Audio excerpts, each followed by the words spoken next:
Ayan, at sila po ay nagbubuhos na ng poste. Sasabugan daw po ng bariya. Para saan ito, Kuya Onad? Para lang sultihin. Aba. Ay, nakitigpipiso naman. Yun. Yun. At luto na po ang ating binagkat.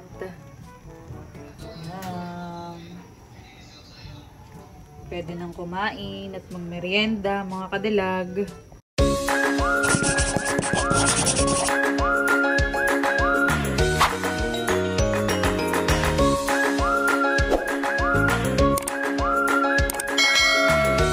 Magandang hapon po mga kadilag. So ngayon po ay naghahalo na sila kuya ng samento na ibubuhos po doon sa poste.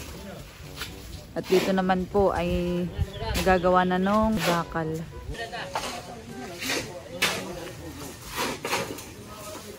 Maigi po at nakikisama ang panahon. Hindi pumapatak ang ulan.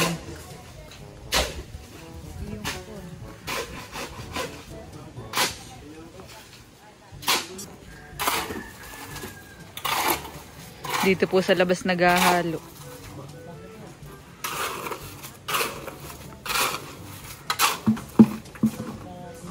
Si mama daw po ay nabulsot doon kaya may butas. Nahigit hindi dumiretso doon sa pinakang hukay. Si mama di tinitingnan. Ayan, at sila po ay nagbubuhos na ng poste. Sasabugan daw po ng bariya. Para saan ito, Kuya Onad? Para lang sultihin. Aba. Ay, nakitigpipiso naman. Yun. Basta Christmas. Pa yung tatulungan na ko yan. Nanay pala. Nanay kabili ko dyan binata ko. Asko kami tumaan. Sabi ko dyan nanay may Christmas to. Sabi niya basta Christmas, limas. Limas nga naman, basta't Christmas. Lasing ka yan. Sino? Sino magay? Merry Christmas po. Maraming alimas. Baka magpaslim pa ako nito po ay. Dalawang dilangan mamumutang naman ang alak ito. Pinapostehan na. Ay, ang tanga namin ang alak.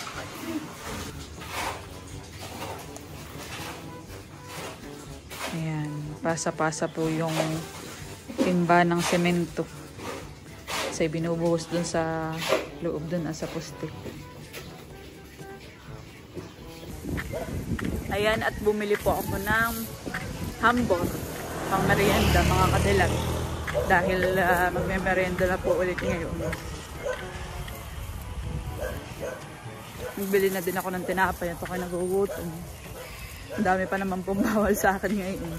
Kaya pili lang talaga ang pagkain. Narito na din po ulit ako sa bahay. Nagbubuhos na. Bibi naman po yung naglalabas na ng merienda. Sila po ay magme-merienda na. At ako naman po ngayon ay pupunta doon sa Kalaate Binita. Magtitingin po ako ng kamote para pang merienda po ulit bukas. Naglalakad na po ako. Wow, by din baka nila Fox. Okay, buntis na. Ako ay bibili na ngayon mga kadilag para bukas ay lulutuin ko na lang yung kamote. Sana may mabili po ako. At nung nakaraan ako dito din na nagbili. Ay sabi ni Ate Binita ay parang paubos na daw po yun. Tayo magbabaka sakali pa rin. Baka naman po siya ay may tanim pa dun sa ibang taniman niya. Kikila naman po yun sa looban.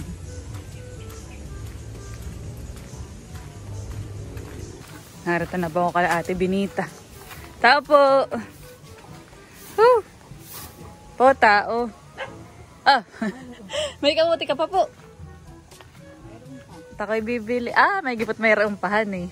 Ako po'y bibili pang merienda doon sa mga nagkukuhan, nagtatrabaho.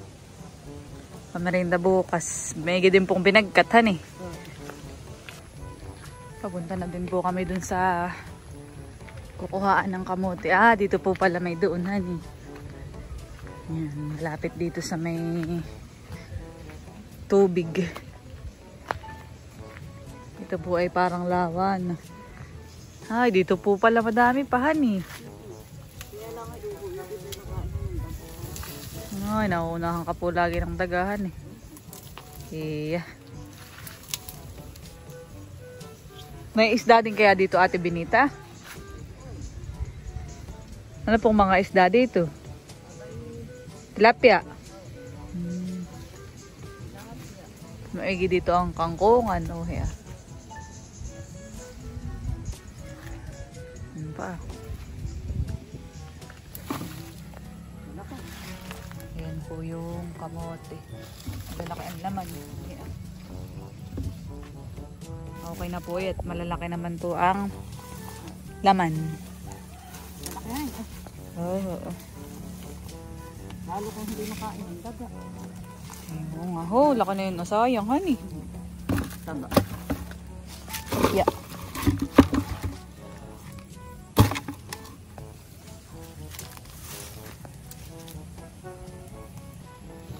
Ayan, isang timba po ang inabot ng kamote. Yan po yung amin ang kikiluhin.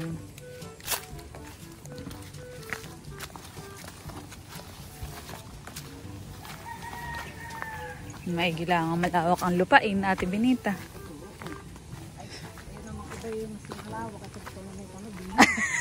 Ayun lang po, eh. Wala nga din. Yung pong baboy dito yung nanganak na pala. Dati nadadaanan lang namin eh. Itim din po lahat, eh. Lalagay na po yan sa plastic. Dadali na po namin yan doon sa may kiluhan. Ayan, at ito na po yung mga kamote. Dadali ko na sa bahay. 5 kilo din ang inabot. Malalaki. A few inches later.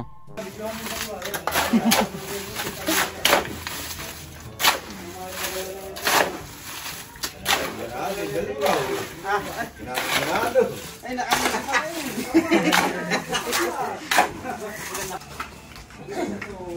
Pasat. Alas 4 na. Oh. Go, banday. Go. Yun. Palakpak pa. Mataas pa ang energy ni Kuya Jerry.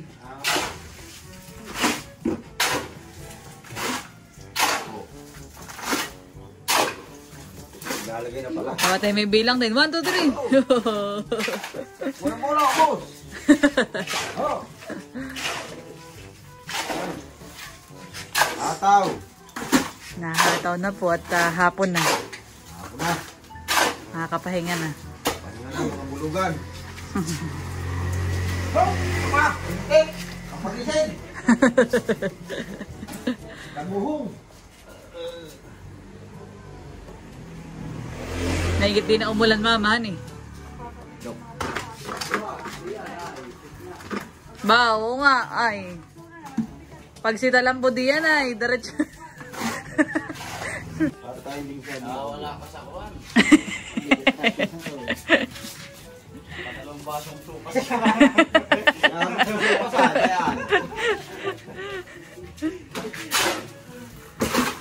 O kasi kuwan, kamote naman, kamote. Ah, lalo yung... Binagkat. Ba, dalawang akay. Nilaga pa lang gusto ni Kuya Jerry. Dito po ay nilagyan na ng semento.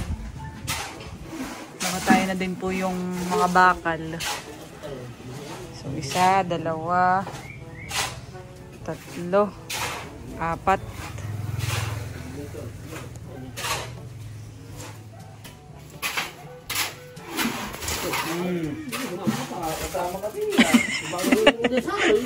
Nahina na.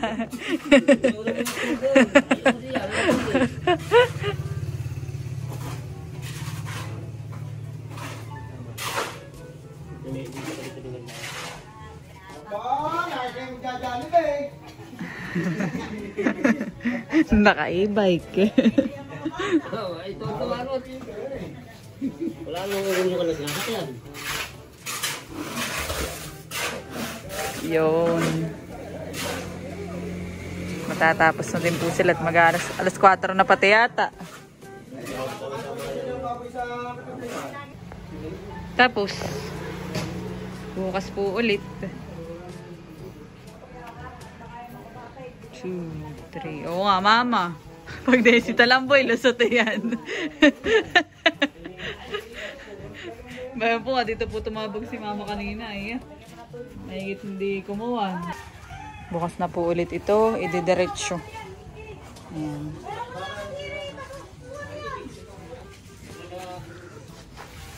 Alis na po sila. Tapos, ang trabaho ngayong araw. Salamat po. Pagkatapos po ng trabaho, ay si mama yung nagwawalis. Siya naman ang paspasan. Bukas ulit. Ayan. Bukas ay ako ay pupunta din ng hardware dahil ako po ay bibili pa ng semento at kukulangin daw po yung aming semento. Ilan pa mamang sako? Mga 50 pa ano. Oh.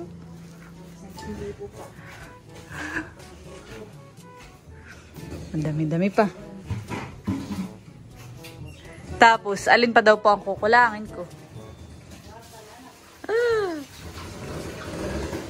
The next day. Ayan po mga kadilag, bali ito na po yung kamote. Ito po ay nahugasan na. At babalatan po yan at saka tatadtadin ni Bibi. At tapos na po ni Bibing tadtadin itong kamote. Ito po ay akin ang lulutuin. Bali lalagyan ko lang po muna ng tubig. Ilalaga ko po muna sa tubig. Lalagyan ko na din po ng kaunting asin. Pinaklabang ko po muna na yung takip ng aming kaserola. Pagkanta na pintalyasi. Yan mga kadilag ay lulutuin muna yung kamote.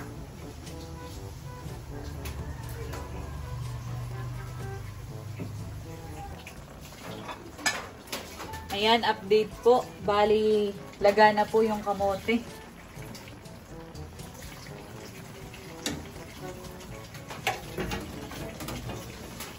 At ang kasunod ko pong ilalagay mga kadilag ay ang gata. So ito po yung kakang gata. Bali bumili lang po ako kaya din ang pinanglaga ko ay tubig. Pwede po sanang pangalawang gata ang ibang laga. Pero pwede din naman po ang tubig. Ayan, binuhos ko na po yung kakang gata. Ng niyog ko.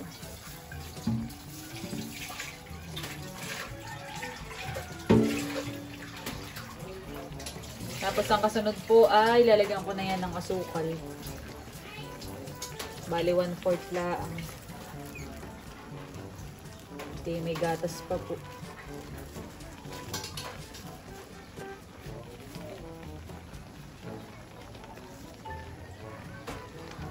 Lalagyan ko na din po ng star margarine.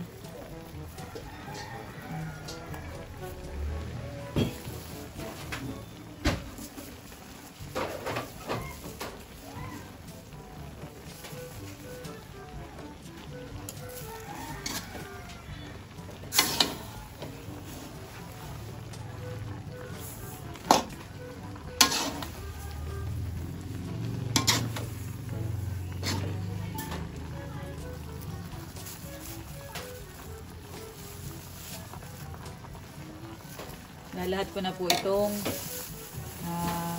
star margarine.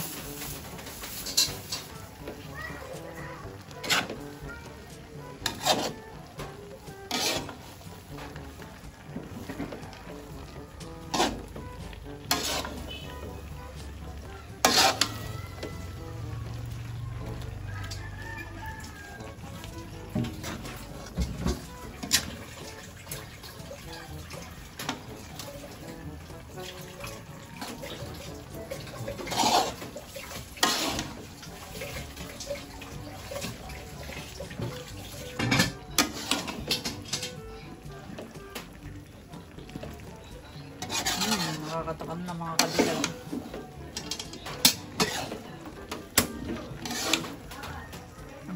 binagkat.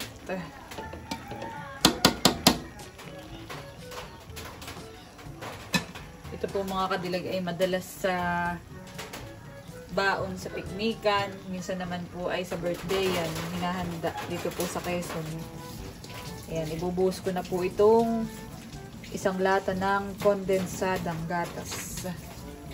O condensed milk.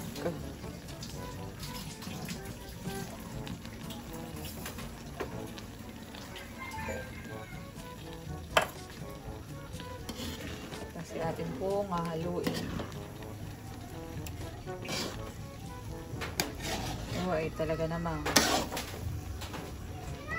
kaunting pakulo na lang na ito mga kadilag at pwede nang kumain ng binagkat kasi.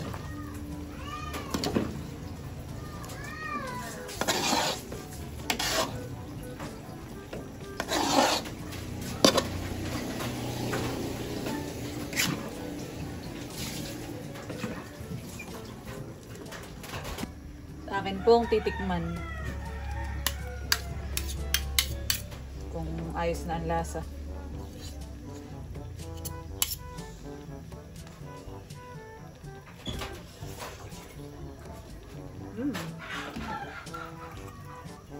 Sarap.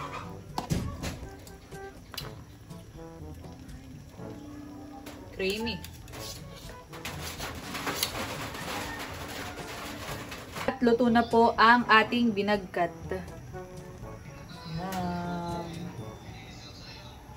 Pwede nang kumain at magmerienda mga kadilag. Ayan, at ako po muna ang magmemerienda mga kadilag.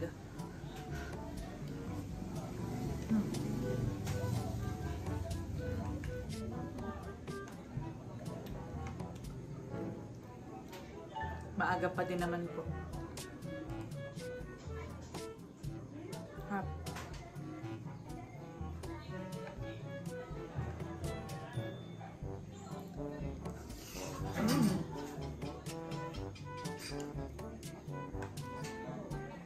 Binagkat na kamote. Hindi siya ganun katamis. Baka isipin po niyo yung sobrang tamis pero hindi po. At ito po yung may gatas at asukal. Ay madami naman po yung kamote na aking niluto.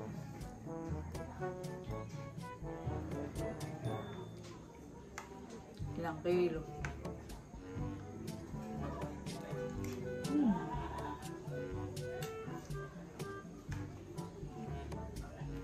Sarap. At ito na po yung binagkat. Nakahain na para po sa merienda po nila. Nakapagtimpla na din po kami ng juice. Merienda po muna. Merienda. Merienda time. Hindi mo data doon na. Ikaw mama. Merienda. Kakain na po muna sila. Dito po sa tapat ay kain po.